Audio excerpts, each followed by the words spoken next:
अब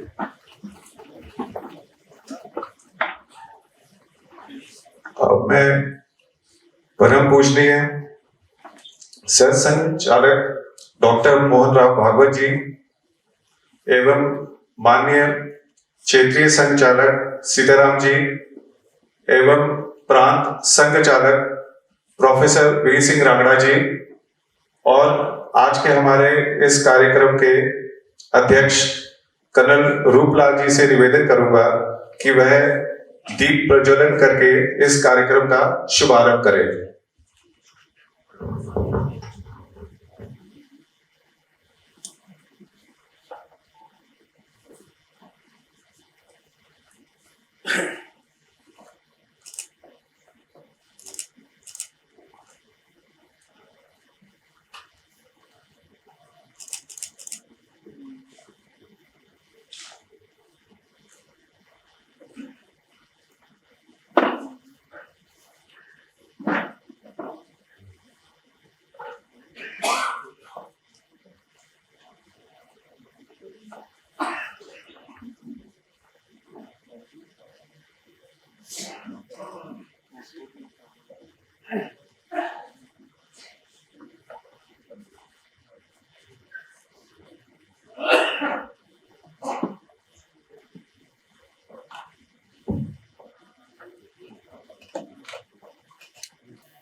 भारत माँ तेरी जय हो, विजय हो।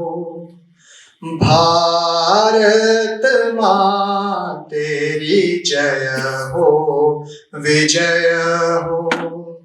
तू शुद्ध तू बुद्ध तू प्रेम आगार।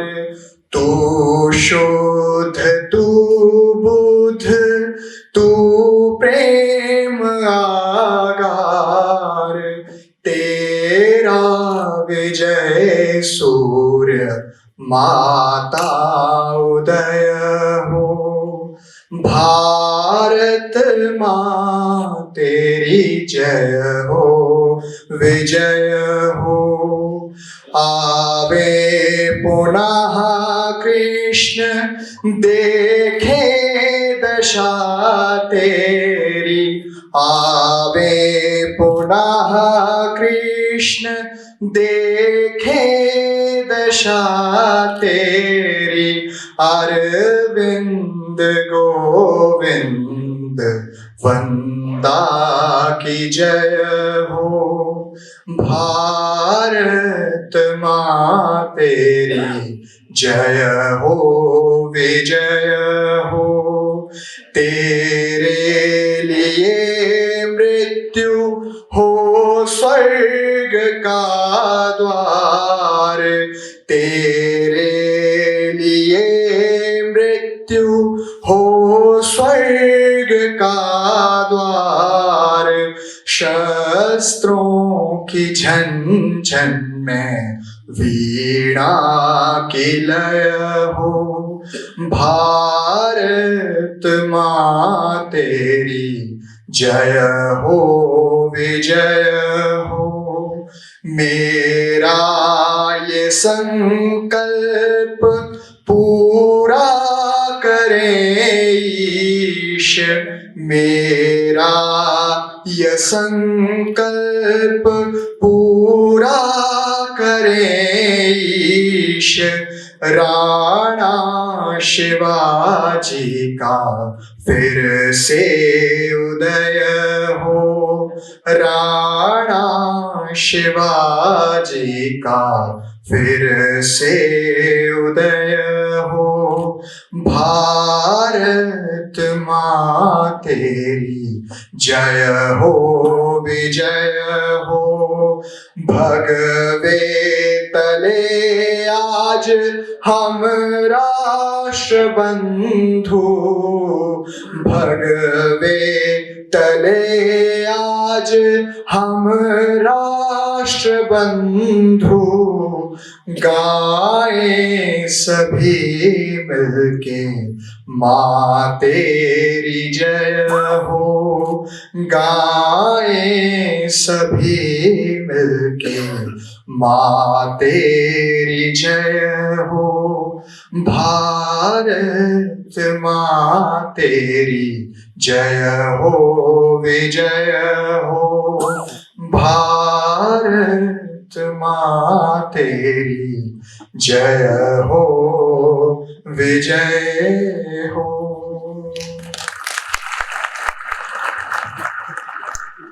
पूर्व सैनिक बंधु,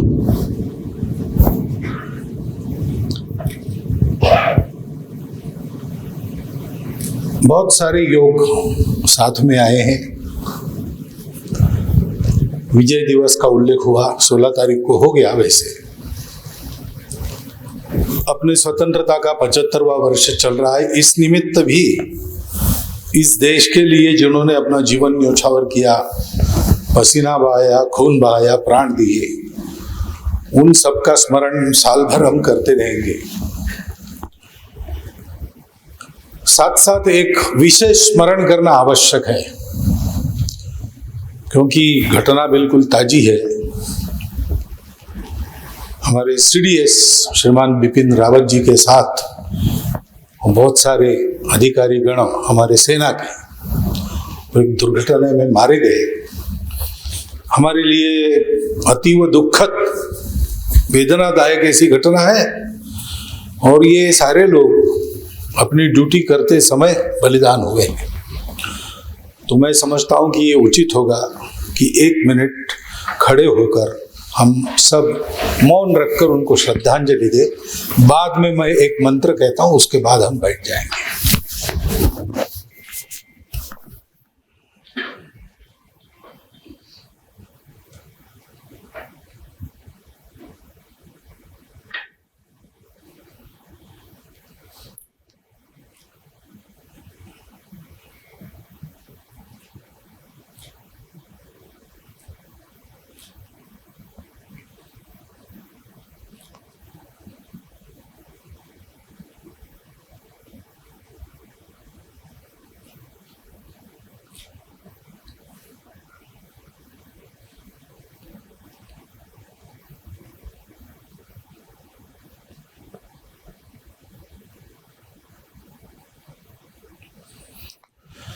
ओम पूर्णमदः पूर्णमिदं पूर्णात् पूर्णमुदच्यते पूर्णस्य पूर्णमादाय पूर्णमेवावशिष्यते।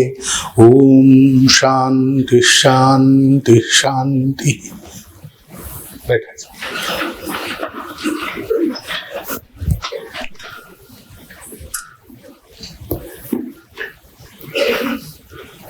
तो सारे विश्व में भारतीय सेना की परंपरा विशिष्ट है। परिस्थिति चाहे जैसी हो, साधन संपन्नता चाहे जैसी हो, भारतीय सैनिक वीरता के साथ लड़ता है और या तो काम पूरा करता है या तो अपना जीवन पूरा करता है। ऐसा बाकी दुनिया में इस मात्रा में ऐसा इतना नहीं है। प्रिपेयर्डनेस के बारे में हम कैसे हैं, चाइना से पीछे है आगे, अमेरिका से पीछे आगे, ये बताया जा सकता है। लेकिन हौसला, हिम्मत और ताकत, तो व्यक्तिगत ताकत की दृष्टि से भारत का सिपाही अव्वल है। और ये बात केवल उसके शरीर के ट्रेनिंग से नहीं आती, उसके मन से आती है। हमारी सेना की विशेषता, हमारे सैनिकों की विशेषता है, एक बात है देशभक्ति, दूसरी बात है अनुशासन। और इसलिए इस कार्यक्रम का एक शीर्षक है कि पूर्व सैनिक प्रबोधन दिवस। तो ऐसे किसी प्रबोधन की सैनिकों को आवश्यकता है ऐसा नहीं, क्योंकि जो प्रबोधन होना चाहिए वो उनको मिल गया है, सेना में काम किया है, इसका मतलब उनको ये सारी बातें पता है, और केवल बुद्धि से पता नहीं है, उनके मन में उतरी है, उसका उन्होंने आचरण किया है। और जैसा कहते हैं कि once a soldier always a soldier, तो उसका वो जीवन भर निर्वाह करेंगे। इसलिए कैसे नए जगह में, खाली जगह में अगर सैनिकों को बसाया जाता है तो हम वहां की सुरक्षा के बारे में आश्वस्त हो जाते हैं कि वहां जो लोग बस रहे वो प्रबुद्ध लोग हैं। हमारी दृष्टि से, विशेषकर संघ की दृष्टि से, तो जो देश का भक्त है और जिसमें जीवन का अनुशासन है, जीवन भर उसका निर्वाह करने का मादा है, वो सबसे प्रबुद्ध है। तो इसलिए आपका प्रबोधन करने के लिए मैं खड़ा नहीं हूं, मैं आपको संघ के बारे में बताऊंगा। यानी आपका प्रबोधन इन बातों के बारे में नहीं, संघ क्या है वो आपको बताना है। हम लोग पूर्व सैनिक हैं, तो सैनिक इतना बड़ा काम देश के लिए करते हैं, तो हमारे कर्नल साहब ने कहा कि उनकी चिंता करना समाज का भी कर्तव्य है, और अकेला आदमी नहीं कर सकता, संगठन के साथ करना चाहिए। तो संघ के स्वयंसेवक भी ऐसा एक संगठन चलाते हैं, पूर्व सैनिक सेवा परिषद। वो पूर्व सैनिकों को इकट्ठा करती है, संगठित करती है, और पूर्व सैनिकों की भी चिंता करती है, और पूर्व सैनिकों के द्वारा देश की जो जो चिंता हो सकती है उसमें भी उनका योगदान कराती है। वो दोनों तरफ काम करती है। ये पूर्व सैनिक सेवा परिषद में काम करने वाले लोगों के काम करने के पीछे प्रेरणा संघ के विचार की है। वो सब संघ के स्वयंसेवक नहीं है, मिलिट्री से वहां से भी पूर्व सैनिक ही है उस संगठन को चलाने वाले। उसमें से कुछ लोग कभी संघ के स्वयंसेवक रहे हैं, कुछ नहीं रहे, लेकिन विचार सबके मन में संघ के विचार जैसा ही है, इसलिए वो काम कर रहे हैं। और वो विचार क्या है? हमारे संघ में प्रार्थना होती है, उस प्रार्थना का अंतिम चरण है वो हम सब संघ के लोगों का सामूहिक संकल्प है। संघ जिसलिए हम चलाते हैं वो रोज हम कहते हैं, शारीरिक बौद्धिक कार्यक्रम करते हैं, और उसके बाद दक्ष में खड़ा होकर ध्यान केंद्रित करके रोज उसको दोहराते हैं।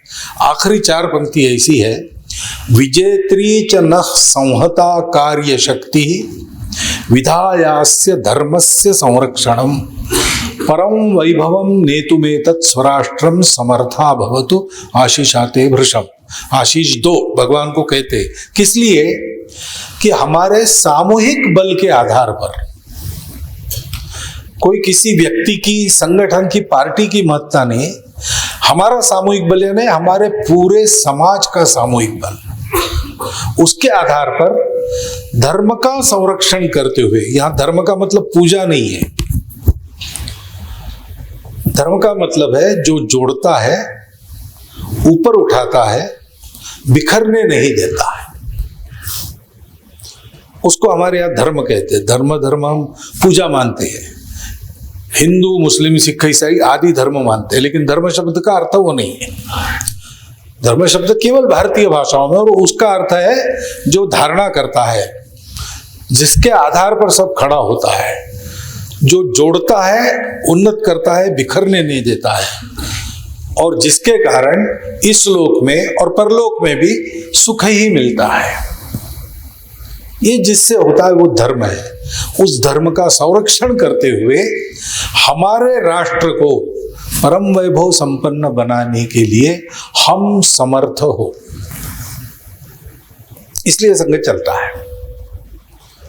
क्योंकि संघ के जो निर्माता थे डॉक्टर हरिद्वार, वो 1890 में 1889 में उनका जन्म हुआ। 1857 हो गया था, स्वतंत्रता के लिए पहला संघर्ष हो गया था आधुनिक काल का अंग्रेजों के खिलाफ, और उसका वातावरण जनता में था, सारे समाज में। यद्यपि हम लोग उसमें अयशस्वी हो गए, फिर भी वो चिंगारी दबी नहीं थी। तो लोग विचार कर रहे थे कि क्या करना है, इस बार हार गए, अगले बार विजयी हो। विजयी होना ही है। विजय दिवस हम इसीलिए मनाते हैं कि जो राष्ट्र सतत विजयी होने की आकांक्षा रखता है, किसी को जीतना ऐसा नहीं है, लेकिन परिस्थिति आती है उस पर भी विजयी होना पड़ता है। जीवन में सतत आगे बढ़ना, कठिनाइयों को दूर करना, संकटों को दूर करना, पार करना, संकटों पर मात करना, और कोई दुश्मनी करता है तो उसके दुश्मनी के नीचे दबना नहीं, दुश्मन को दबा के आगे बढ़ना।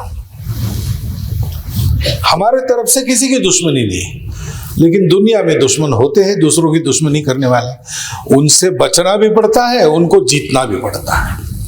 ये जीवन की कहानी है, हर एक के जीवन में ऐसा ही रहता है। इसलिए जीवन में कभी हारना नहीं, निराश नहीं होना, आत्महत्या नहीं करना, हमेशा सामना करना। तो विजय की प्रतीक्षा रहती है। तो हम विजयी कैसे होंगे, इसकी चिंता समाज में तब से थी, और इसलिए समाज में एक वातावरण था। उस वातावरण में इनका जन्म हुआ। सामान्य परिवार था, मध्यम वर्गीय भी नहीं, आर्थिक दृष्टि से गरीबी थे, और उसमें 11 साल की आयु में माताजी और पिताजी एक ही दिन 1 घंटे के अंतर से चल बसे, अनाथ हो गए।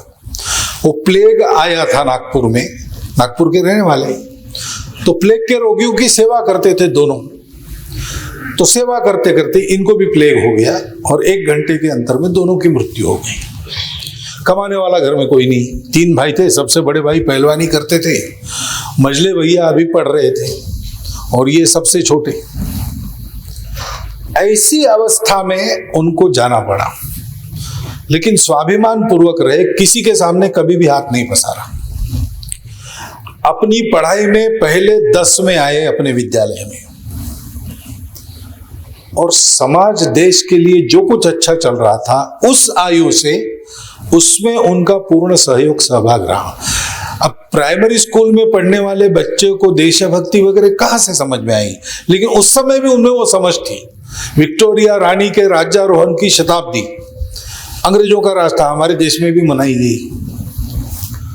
तो विद्यालयों में मिठाई वगैरह बांटी गई कार्यक्रम के बाद, इनको भी मिली तो इन्होंने कूड़ेदान में फेंक दी। तो शिक्षकों ने पूछा कि मिठाई नहीं खाती, फेंक दिया तुमने?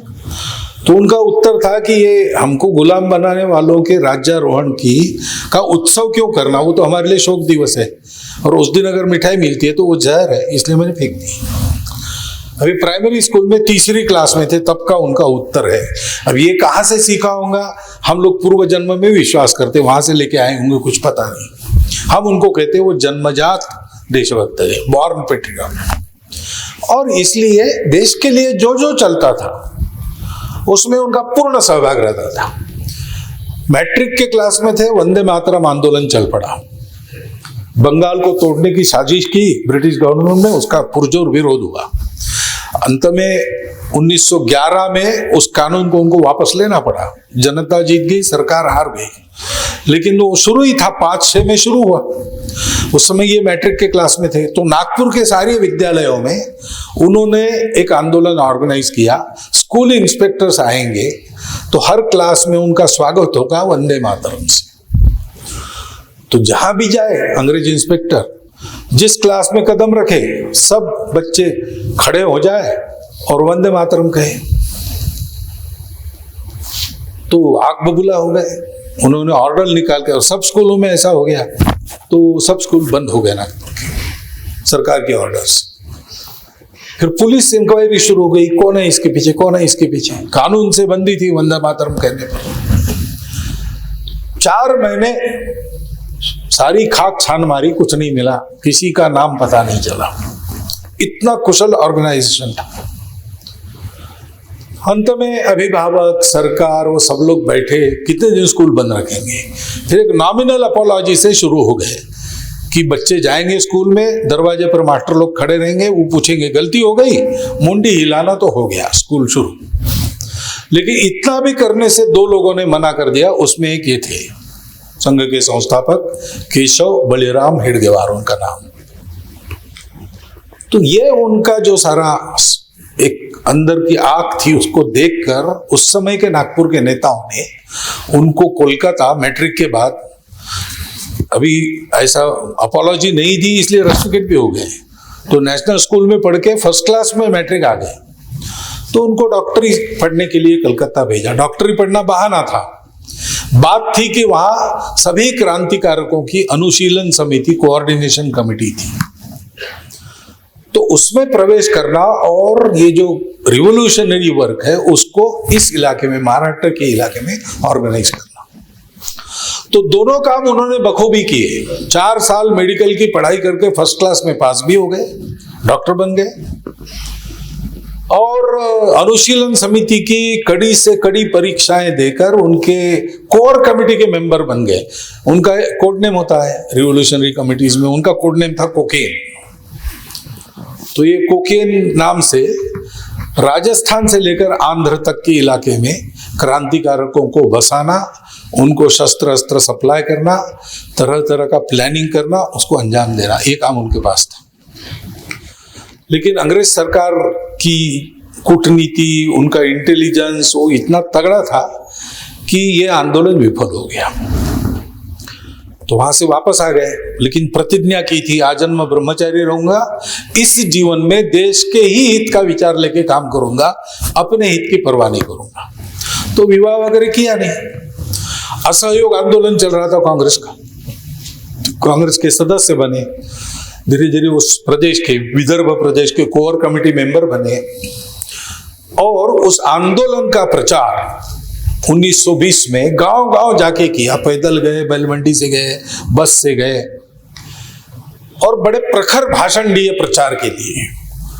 तो राजद्रोह का आरोप उन पर लगा और नागपुर में उन पर मुकदमा चला। तो उस समय ये पद्धति थी कि बचाव नहीं देना कोर्ट में, जो सजा होगी चुपचाप ले लेना। तो इन्होंने कहा कि नहीं, मैं बचाव का भाषण करूंगा, क्योंकि और एक भाषण होगा जिसमें पत्रकार भी रहेंगे, जनता भी रहेगी, तो प्रचार का और एक मौका मुझे मिलेगा।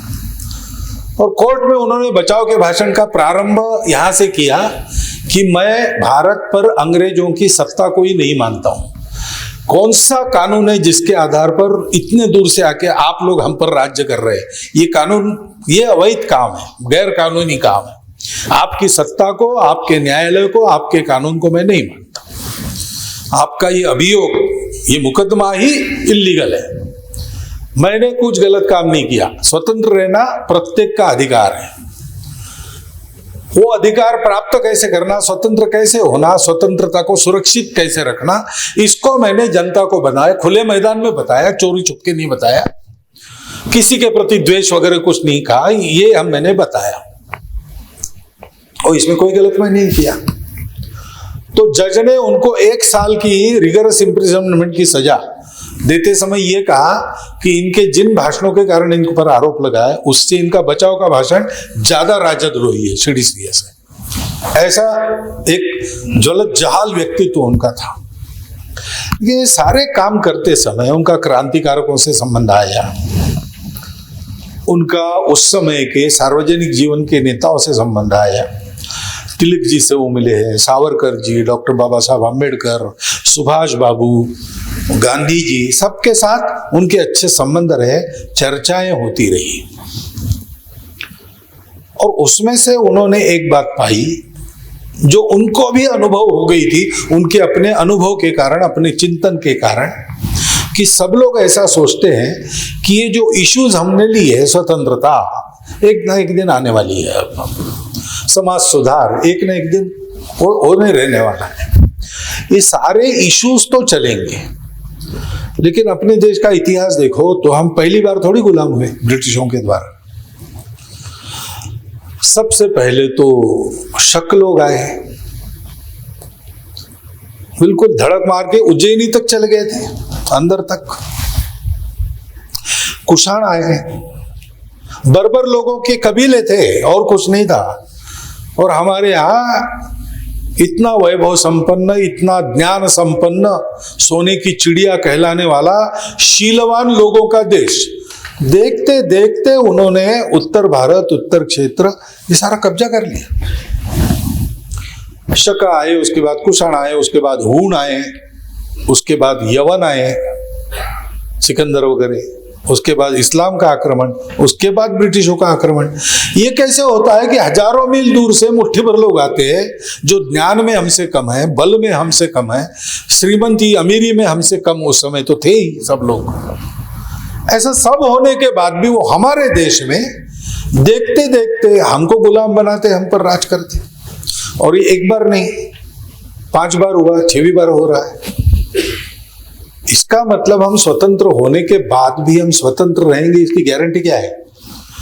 कुछ तो हमारी ही कमी है जिसके चलते ऐसे बार बार हमको हारना पड़ता है। सब कुछ हमारे पक्ष में होने के बाद भी अपने ही जमीन पर, अपने ही घर में हारना पड़ता है।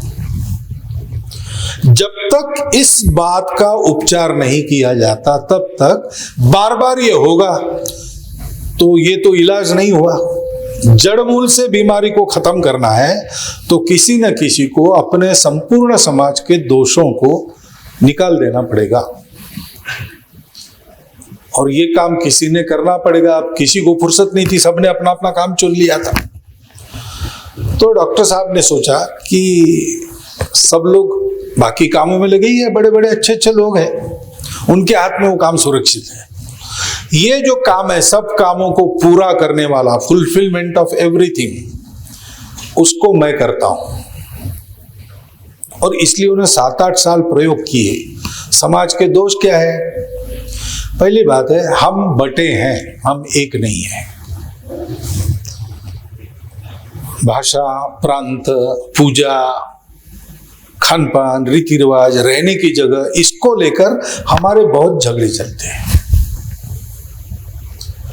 और कभी भी बाहर से हमको जीतने वाला आता है, एक देश के नाते, एक समाज के नाते, एक राष्ट्र के नाते एक साथ हम खड़े नहीं हुए। डॉक्टर अंबेडकर साहब ने भी संविधान देते समय संसद में ये कहा था कि किसी हमारे शत्रु ने अपने बलबूते पर हमको जीता नहीं है, हमारे आपस की फूट के कारण वो जीत सके। हमने चांदी के थाली में अपना देश उनको पेश किया आपस के झगड़ों के चलते, इसलिए वो जीते। तो पहली बात है, ये हमारा आपस का भेद मिट जाना चाहिए। लेकिन कैसे मिटे? क्योंकि हम, भाषा तो एक है नहीं हमारी, हमारे देश में एक पूजा तो नहीं चलती, हमारे देश में कोई एक खान पान रीति रिवाज चल ही नहीं सकता। आबो हवा अलग अलग है, भूगोल अलग अलग है, तो खान पान, रीति रिवाज, पहरावे के रिवाज, ये सब अलग अलग रहेंगे। तो बाहर तो ऐसा है कि एक होने के लिए एक होना पड़ता है, यूनिटी के लिए यूनिफॉर्मिटी आवश्यक है। हम यूनिफॉर्म तो है नहीं, तो हमको जोड़ने वाला क्या है? तब ये ध्यान में आया कि ये सब हमारा अलग अलग है, फिर भी हम एक है। ये सब अलग अलग पूजा करने वाले, अलग अलग खान पान करने वाले लोग जब तीर्थ यात्रा करते तो सारे भारत की करते हैं। गुरुद्वारे सारे भारत में है, केवल पंजाब में नहीं है। गुरुओं ने जो यात्राएं की है वो पूरे भारत की है। उसके पहले भगवान महावीर जी के स्थान पूरे भारत में है। जन्म तो पावापुरी बिहार में हुआ था, लेकिन केवल बिहार तक सीमित नहीं रहे। तथागत बुद्ध बिहार से निकले, उत्तर प्रदेश, नेपाल तक गए, लेकिन वहां तक सीमित नहीं रहे। पूरे भारत में तीर्थस्थल है हम सब लोगों के, सनातनियों के, वेदांतियों के तो है ही। हमारे यहाँ का किसी भी पंथ का सन्यासी निकलता है तो पहले उसको देश की परिक्रमा करनी होती है, और वो देश यानी उसका प्रांत नहीं रहता, पूरे भारत देश की परिक्रमा वो करता है। हम देखते हैं कि भाषाएं हमारी अलग अलग है, लेकिन उसमें भाव तो एक ही है। जैसे मातृत्व का भाव, ये सब भाषाओं में है। नदी को मैया कहना, माता कहना, सब भाषाओं में है। हम प्रकृति को अपनी मां मानते हैं, उसको जीतना नहीं है हमको, उसका बालक बनके उससे पाना है, उसको वापस भी करना है। ये हमारी परंपरा है, और सब भाषाओं में वही भाव है, भाषा कोई भी हो। कई ऐसी बातें हैं, मजे की बात है, कहीं भी बाजार में आप जाएंगे, मॉल में वगैरह मत जाइए, बिल्कुल मॉडर्न प्रकार है। अपने ट्रेडिशनल बाजार में जाएंगे, कुछ खरीदेंगे आप तो जितना तोल के मिलेगा ठीक से, ऊपर एक मुट्ठी मिलेगा। आम जाएंगे, आम खरीदेंगे, 100 आम का दाम चुकाएंगे, 100 तो मिलेंगे ही, ऊपर से 5 रखेंगे। अब ये एक प्रांत में नहीं है, पूरे भारत में ऐसा है और अखंड भारत के बाहर कहीं भी नहीं है। क्योंकि हमारे यहाँ एक स्वभाव पहले से बना है, जितना मैं लूंगा उतना पूरा दूंगा, गलती से भी कम न जाए इसलिए थोड़ा ज्यादा दे दूं, गलती ना हो। गलती इधर की तरफ हो गई तो uh on the right side is the best way, और इसलिए थोड़ा ज्यादा दे देंगे ताकि कम ना चला जाए गलती से। ये पूरे भारत में है। ये कहां से आया?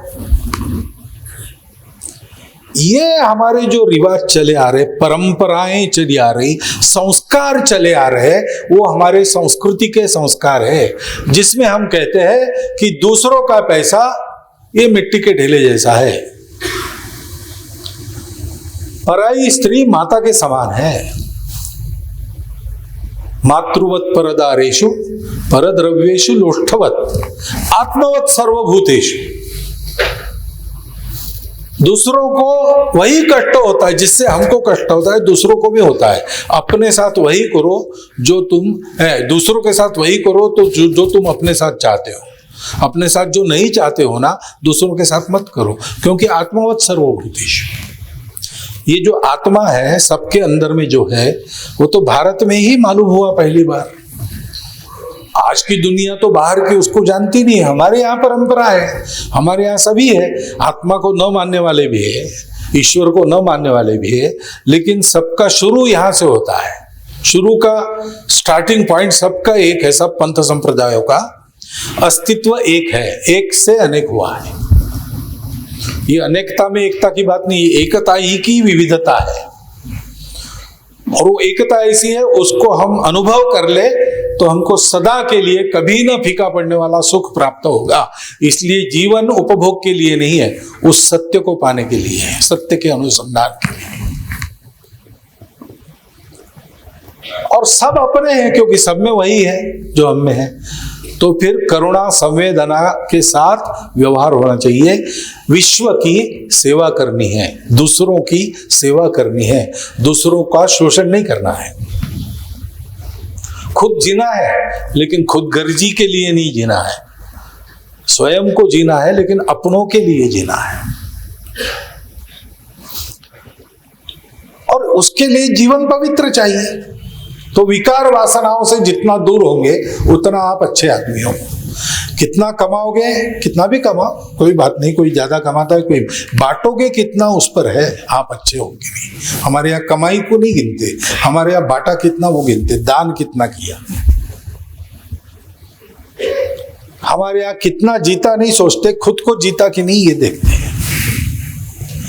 ये सारे भारत में है, सब अलग अलग होने के बाद भी ये हमको जोड़ने वाली बात है। और इन बातों को आप अगर आज दुनिया में जाकर कहेंगे तो लोग कहेंगे ये हिंदू विचार बोल रहा है, ये हिंदुत्व है। ये नाम बाहर से आया है, ठीक है, लेकिन अब वो चिपक गया है। मेरा आपका नाम भी कहा, आपको पूछ के थोड़ी आपका नाम रखा था ना, मेरा रखा था, लेकिन वही मिल गया, वही चिपक गया। तो मैं वही मोहन भागवत हूं, मुझे पसंद हो ना हो, मेरा नाम मोहन है।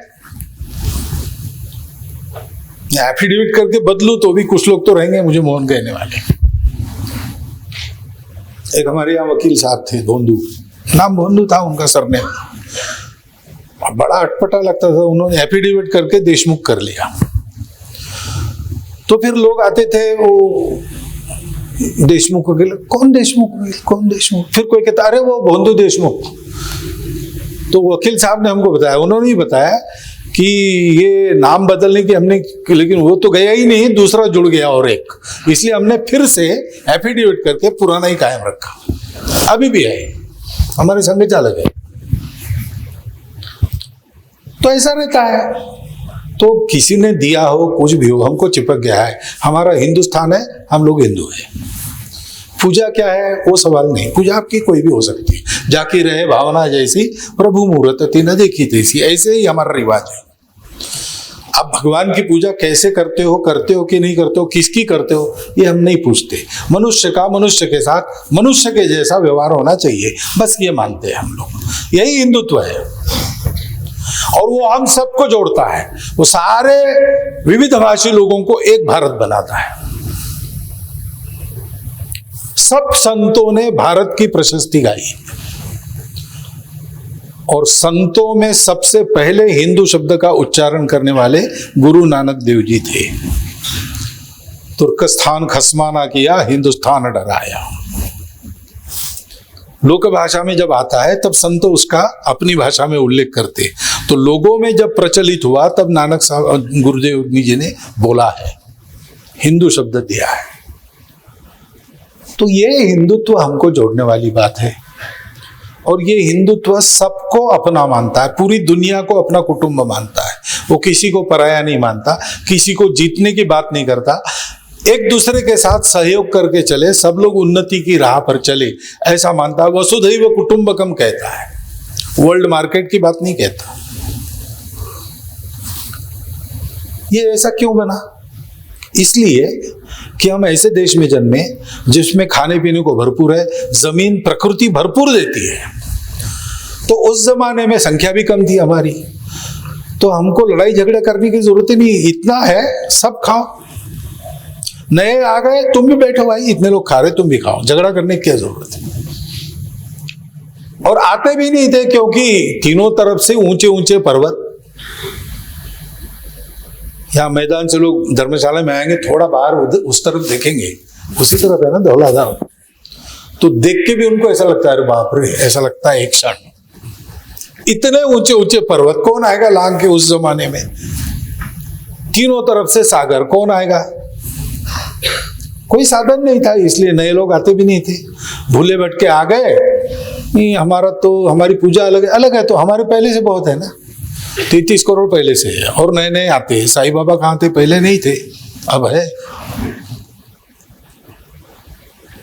भाषा भी हमारी पहले से अलग अलग है, तो ये चलता है हमारे यहाँ। तुम भी आओ, क्योंकि हमारी भूमि सुजल सुफल मलयज शीतल सुरक्षित थी, उसने हमको ऐसा बनाया। इसलिए भारत माता वास्तव में हमारी माता है। वो केवल खाने पीने को नहीं देती, वो हमारा मन भी बनाती है, संस्कार भी देती है। इसलिए दूसरी बात है, भारत के प्रति, मातृभूमि के प्रति भक्ति, ये दूसरा घटक है संस्कृति के साथ साथ, जिसको हिंदुत्व कहते हैं उसका। और तीसरी बात है कि ये हजारों वर्षों से चला है, इतिहास पूर्व काल से हम यहाँ पर है, पक्के है और चलते आ रहे हैं। 40,000 साल पूर्व से भारत के सब लोगों का डीएनए आज के लोगों का समान है, ये आज का डीएनए मैपिंग कह रहा है। वैसी हवा में बात नहीं की मैंने, वो हुआ है, राखी गढ़ी में से भी वही सिद्ध होता है। तो हम समान पूर्वजों को पहुंचे, उन पूर्वजों के कारण अपना देश फला फूला, अपनी संस्कृति आज तक चलती आई। यूनान, मिस्र, रोमा सब मिट गए जहां से। कुछ बात है कि हस्ती मिटती नहीं हमारी। उस कुछ बात में एक बात यह भी है कि इसके लिए त्याग बलिदान हुए हैं, और ऐसा करने वाले हमारे पूर्वज हमारे गौरव के विषय है। हमारी निष्ठा उनके प्रति, हमारा सम्मान उनके प्रति है, हम अनुकरण उनके जीवन का करते हैं। ये तीन बातें हमको जोड़ती है, इसी को हम हिंदुत्व कहते हैं। इसके आधार पर सब लोगों को जोड़ना, घर के बाहर निकालना, मैदान में खड़े करना, 1 घंटे के लिए भूल जाओ। घर की चिंताएं, दाल आटे के भाव, कुछ नहीं। 1 घंटे के लिए केवल देश की चिंता, देश को सुखी बनाना, देश को परम वैभव संपन्न बनाना, उसके लिए अपने देशवासियों के साथ खड़े रहना, खेलना। पूछना नहीं कितना कमाता है, पूछना नहीं किस जात का है, पूछना नहीं क्या पूजा करता है, नाम पूछ के भी अनुमान नहीं लगाना कौन है। उसके साथ खेलो, अपने भाई जैसा उसके साथ व्यवहार रखो, और भारत की भक्ति के गीत गाओ, भारत के वीर पूर्वजों की गाथाएं सुनो, उससे प्रेरणा लो, और सब मिलके काम करना, मिलके चलना, इसकी कला सीखो। 1 घंटे का एक्सरसाइज रोज करो, तन मन का। तो फिर जो व्यक्ति खड़ा होगा वो सबको साथ लेके चलेगा, सबके साथ लेके जाएगा, देश के लिए जीने मरने वाला होगा। और ऐसे लोग गांव गांव गली गली अगर खड़े होंगे तो उनके बरतने से जो वातावरण होगा उसमें एक ट्रेंड बनेगा, फैशन बनेगी, जिसमें समाज का आचरण बदल जाएगा। और पूरा समाज अगर ठीक चलता है तो ही देश का भाग्य बदलता है। देश का भाग्य किसी एक व्यक्ति, महापुरुष, अवतार या एक विचारधारा, एक पॉलिसी के कारण नहीं, अलग अलग समय में अलग अलग करना पड़ता है। एक संगठन, एक पार्टी उसको नहीं अच्छा बनाती है। ये सब उपयोगी है, लेकिन तब उपयोगी है जब देश का असली जो कर्ता धर्ता है, उसके भाग्य प्रति जो उत्तरदायी है, वहां का समाज, वो समाज जब गुणवान होता है तब ये सारी बातें होती है। तो ऐसा समाज गढ़ने के लिए ये जो मेथोडोलॉजी है 1 घंटे के शाखा की, उसका नाम है राष्ट्रीय स्वयंसेवक संघ। अब पहले ये शुरू हुआ 1925 में, कुछ तो था नहीं हम लोगों के पास। डॉक्टर एडगवार स्वयं गरीब थे, सब काम छोड़कर उन्होंने ये शुरू किया। बहुत प्रसिद्ध पुरुष नहीं थे और कोई ऐसा उस समय मानता नहीं था कि हिंदू संगठित हो सकता है। वो तो कहते थे ये ऐसी कौम है जो अब मरने जा रही है। ये तो ऐसे लोग हैं जो इकट्ठा और एक दिशा में तभी चलते हैं जब कंधे पर 5वां हो। 4 लोग तभी एक दिशा में मुंह करके चलते हैं स्मशान में जाते समय, नहीं तो ये कभी एक दिशा में नहीं चलते। लेकिन बिना किसी प्रचार प्रसार, बिना किसी आर्थिक बल के, बिना किसी सरकारें तो सारी विरुद्ध ही रही। अभी अभी हमारे स्वयंसेवक सत्ता में है तो थोड़ी राहत है, नहीं तो हमेशा विरोध ही रहा। समाज में विचार की मान्यता नहीं। ऐसी अवस्था में काम शुरू हुआ। उस समय का डाटा अगर आज के कंप्यूटर में फीड करते कि ऐसा ऐसा एक संगठन है, उसके पास ये नहीं है, ये नहीं है, ये नहीं है, नहीं, कितने दिन चलेगा, तो कंप्यूटर बता गया कि ये मर जाएगा जन्मते ही। लेकिन ऐसा नहीं हुआ। सब प्रकार की बाधाओं को पार करके 96 साल तक संघ चल रहा है, बढ़ रहा है। लेकिन संघ उतना ही है, 1 घंटे की शाखा, उसमें से निकलने वाले स्वयंसेवक। अब वो 96 साल में इतनी संख्या में तैयार है तो चुप थोड़ी बैठेंगे। समाज में जहां जहां काम आवश्यक है वहां उन्होंने काम खड़े किए। तो समाज जीवन के हर क्षेत्र में स्वयंसेवकों के खड़े किए हुए काम ये चलते हैं। वो केवल स्वयंसेवक नहीं चलाते, समाज के लोगों को साथ लेकर वो चलते हैं। वो स्वतंत्र है, अलग है, स्वायत्त है। उनकी अलग कार्यकारिणी है, अलग कोष है, अलग उनकी नीतियां है, अलग कार्य पद्धतियां है। विचार संघ का है, संस्कार संघ का प्रभावी है। वहां काम करने वाले मुख्य व्यक्ति वो संघ के हैं और रहेंगे। इतना ही संबंध है और कोई संबंध नहीं। जैसे मीडिया कहता है डायरेक्ट या रिमोट कंट्रोल, ऐसा कोई कंट्रोल नहीं।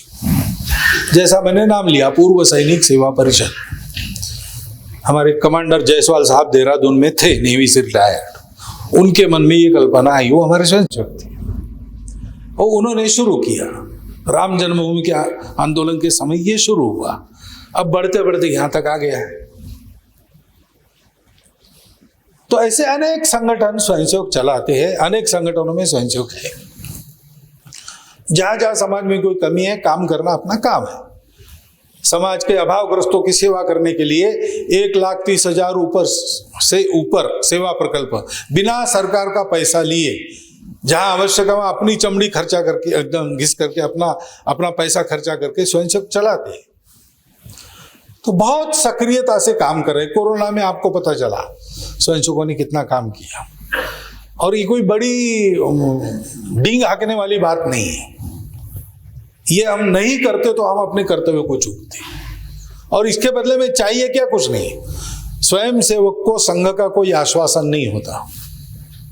कई बार नए लोग पूछते हैं संघ में आके हमको क्या मिलेगा, तो मैं उनको साफ साफ बताता हूं, आपको मिलेगा कुछ नहीं, जो आपके पास है वो भी चला जाएगा। हिम्मत है तो संघ का काम करो, ये हिम्मत वालों का काम है। कबीरा खड़ा बाजार में लिए लुकाटी हाथ, जो घर फूके आपनो चले हमारे साथ। इसमें कुछ लेने की आशा से बिल्कुल मत आओ। अगर अगर लेने की बुद्धि है तो आप संघ से दूर रहो, इसमें आपका भी भला है, हमारा भी भला है। संघ ऐसा संघ का अपील है, और संघ ये ऐसे लोगों को तैयार करना एक काम करता है। वो जाते हैं और ऐसे अनेक कार्यों में काम करते हैं, और संघ भी अपना ऐसे लोग तैयार करने के केंद्र जगह जगह ले जाता है। आज की स्थिति है कि हर ब्लॉक में संघ की शाखा है। थोड़ा सा मिजोरम को छोड़ दिया और कश्मीर घाटी को छोड़ दिया, तो बाकी सर्वत्र अपने देश में ब्लॉक स्तर तक संघ की शाखाएं हैं। हमारा प्रयास है और अंदर जाके 10-20 गांव का एक सर्कल होता है, मंडल जिसको हम कहते हैं, या शहरों में 10,000 जनसंख्या की एक बस्ती होती है, वो हर एक बस्ती में, हर एक मंडल में शाखा हो। और भी आगे जाएंगे हम। पूरे समाज को ये आदत हमको लगानी है जो सेना इतने परिश्रम से आपको लगा चुकी है। देशभक्ति, अनुशासन, सामूहिक काम करना और प्राणों की परवाह किए बिना देश के लिए जैसा जीना आवश्यक है वैसा जीना, और अगर मरने की जरूरत पड़े तो मरने के लिए भी तैयार रहना। क्योंकि ऐसा समाज बनेगा तो देश का भाग्य बनेगा। देश का भाग्य बनेगा तो हम सबका भाग्य तो बनेगा ही। देश का भाग्य नहीं बनेगा तो हमारा नहीं बन सकता, कितनी भी उठापटक कर लो। लेकिन अपने देश की विशेषता है कि अपने देश का भाग्य बनता है तो इस देश के लोगों का तो भाग्य बनता ही है, सारी दुनिया का भाग्य भी बनता है। अभी इस कोरोना बीमारी ने सबको झकझोर के रख दिया है, तो सारी दुनिया में एक पुनर्विचार शुरू हो गया है। अभी तक के हमारे रास्ते गलत थे, ये दुनिया को ध्यान में आया है। तो अभी तक की यात्रा में जो सही था वो साथ लेंगे, जो गलतियां थी वो दुरुस्त करनी है। तो सही रास्ता कहां से मिलेगा? तो दुनिया भारत की ओर देख रही है, क्योंकि कोरोना के समय में वही अपने पुरातन नानी जी के बटवे से आए हुए काढ़े वगैरह हमारे काम आए हैं। वो अप्रूव भी हो गए, इफेक्टिव भी हो गए। कई अपनी परंपराएं दुनिया को ध्यान में आया। खेती करने की अपनी परंपरा, वही एक परंपरा है जो सस्टेनेबल एग्रीकल्चर देती है और विषम मुक्त अन्न देती है। नहीं तो रासायनिक खेती जो आधुनिक है उससे तो कैंसर ट्रेनें जाती है इधर से उधर। ये सारी बातें अब ध्यान में आ रही, इसलिए दुनिया भी चाहती है कि भारत अपना एक मॉडल खड़ा करे अपने तरीके के आधार पर, जिससे हम सीखेंगे और हम एक अच्छा मॉडल अपने भी देश का खड़ा करेंगे। तो भारत महाशक्ति बनेगा नहीं बनेगा पता नहीं, लेकिन भारत विश्व गुरु तो जरूर बन सकता है, और उसको बनाना है। उसमें हमारा भी कल्याण है, भारत का तो है ही, दुनिया का भी कल्याण है। भारत को बड़ा इसलिए नहीं होना है कि बड़ा होकर उसको दुनिया पर डंडा चलाना है। भारत को बड़ा इसलिए होना है कि सारी दुनिया को बड़ा करना है। ऐसा भारत खड़ा करने के लिए संघ का यह आह्वान है सबको। संघ का काम संघ के लिए नहीं है, संघ का नाम हो इसलिए हम काम नहीं करते, ये काम होना चाहिए देश में इसलिए करते। हम तो गीत गाते हैं, तेरा वैभव अमर रहे मां, हम दिन चार रहे न रहे। कितने ही काम ऐसे करते हैं जिसकी हम चर्चा भी नहीं करते, लोगों को पता भी नहीं चलता। इसलिए अपप्रचार के बारे में तो पहुंचता है सर्वत्र, हम अपनी बातें बताते नहीं, क्योंकि हमको लगता है कि भाई भारत माता की सेवा की तो पुत्र ने माँ की सेवा की, इसमें डींग हाँकने की क्या बात है, समाचार करने की क्या बात है, ये तो हमारा काम है। इसलिए उसके बारे में जानकारी कम रहती है लोगों को। भले रहे, हम अपना काम बढ़ाएंगे, लोग हमको प्रत्यक्ष देखेंगे, लोग समझ जाएंगे। लेकिन ये काम केवल हमारा नहीं है, ये हमारा सबका काम है। पूरा समाज ऐसा करे, पूरा समाज इसमें लगे। कल चल के इतिहास में यह न लिखा जाए कि राष्ट्रीय स्वयंसेवक संघ के कारण भारतवर्ष का उद्धार हुआ, ये लिखा जाए कि भारतवर्ष का समाज ऐसे संगठित हुआ कि उसने अपने कर्तृत्व से अपने मातृभूमि को परम वैभव संपन्न विश्व गुरु बनाया। ये करने के लिए हमारा आह्वान है, आप सबको भी आह्वान है। हम सैनिक हैं, हमको आपको बाकी समझाने की कोई आवश्यकता नहीं, वो आप पहले से समझे, केवल समझे नहीं, आप कर चुके हैं सीमाओं पर खड़े रहकर उसमें।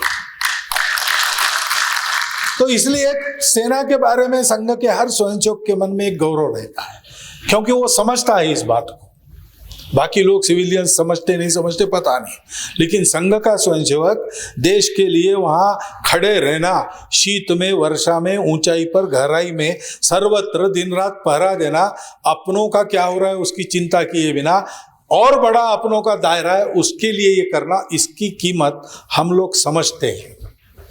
और इसलिए जहाँ जहाँ सैनिकों के कल्याण के काम चलते हैं वहाँ संघ की हमेशा मदद रहती आई है, रहेगी। केवल ये मदद ऊपर से नहीं होती, हमारे यहाँ उल्टा काम होता है, नीचे वालों के साथ संबंध रखो, आपके काम होते चले जाएंगे। बाकी जगह ऊपर सांप को पकड़ना पड़ता है, हमारे यहाँ ऐसा नहीं है। हमारे नीचे काम करने वालों को पकड़ो तो हो जाएगा, क्योंकि वो स्वतंत्र है अच्छा काम करने के लिए, उनको कहीं से परमिशन नहीं लेनी पड़ती। लेकिन ये जो काम है ऐसे लोग बनाना, ऐसा समाज बनाना, ये हम सबके लिए, देश के लिए और दुनिया के लिए आवश्यक कार्य है। और इसलिए एक आह्वान मैं आपके सामने अंत में रखता हूं कि आप अंदर आइए, संघ का परिचय अंदर से पाइए, क्योंकि कुछ बातें ऐसे समझाई नहीं जा सकती। एक श्लोक है ना, गगनम गगनाकारम, आसमान कैसा है तो दूसरा कुछ नहीं है कंपेरेबल, नोन टू अननोन ऐसा नहीं, आसमान तो आसमान जैसा ही है, उतना बड़ा दूसरा कुछ नहीं है। सागरम सागरोपमा, सागर से बड़ा दूसरा कुछ नहीं है, वो सागर जैसा ही है। Ram Ravan your Yuddham, Ram Ravan your युव, Ram और रावण का युद्ध उसके जैसा वही हुआ था, दूसरा नहीं है। ऐसे संगठन जो चलता है वो समझाना इसलिए कठिन है कि वो इसकी एकदम एक अनोखी पद्धति है, उसका एक एकदम अनोखा वातावरण है, वो आपको दुनिया में और कहीं नहीं मिलेगा। 2000 साल पहले कैसे रहा होगा, तथागत बुद्ध का जो सारा भिक्षु परिवार है ऐसे ही खड़ा हुआ होगा, शंकराचार्य जी के सन्यासी ऐसे ही खड़े हुए होंगे। आज की तारीख में कुछ नहीं है जिससे हम आपको कंपेयर करके बताएं कि संघ ऐसा है। तो मैं इतना भाषण दूं उसके बाद भी समझने का बहुत बाकी रहता है। इसलिए आप संघ के कार्यक्रमों में आइए, संघ के शिविर वगैरह चलते उसमें रहकर देखिए, संघ कार्यकर्ताओं के घर कैसे, परिवार कैसे, वो कैसे काम करते, परिवार वाले कैसे सोचते हैं, इसको स्वयं अनुभव लीजिए। मैं आज जो कह रहा हूं उस पर भी मत जाइए, आप इसको आजमाइए, और आपके आजमाइश पर हम खरे उतरे तो फिर इस कार्य में आपकी रुचि क्षमता के अनुसार, आपके समय के अनुसार कोई भी कार्य, उसमें कोई भी दायित्व लेके आप सहयोगी बन जाइए, क्योंकि आपके सहयोगी होने से संघ का बल बढ़ेगा। लेकिन संघ को क्या करना है बल का? संघ अपने को चलाने के लिए नहीं चलता, देश कल चल के ठीक चले इसलिए संघ चल रहा है। वो काम आपका भी है, हमारा भी है। इसलिए ऐसा सहयोग पूरी परीक्षा करने के बाद आप इसमें दीजिए, इतना एक अनुरोध मैं आपके सामने रखता हूं। और मेरे ये 4 शब्द आपने शांतिपूर्वक सुन लिए, इसलिए आपका धन्यवाद करता हुआ अपनी वाणी को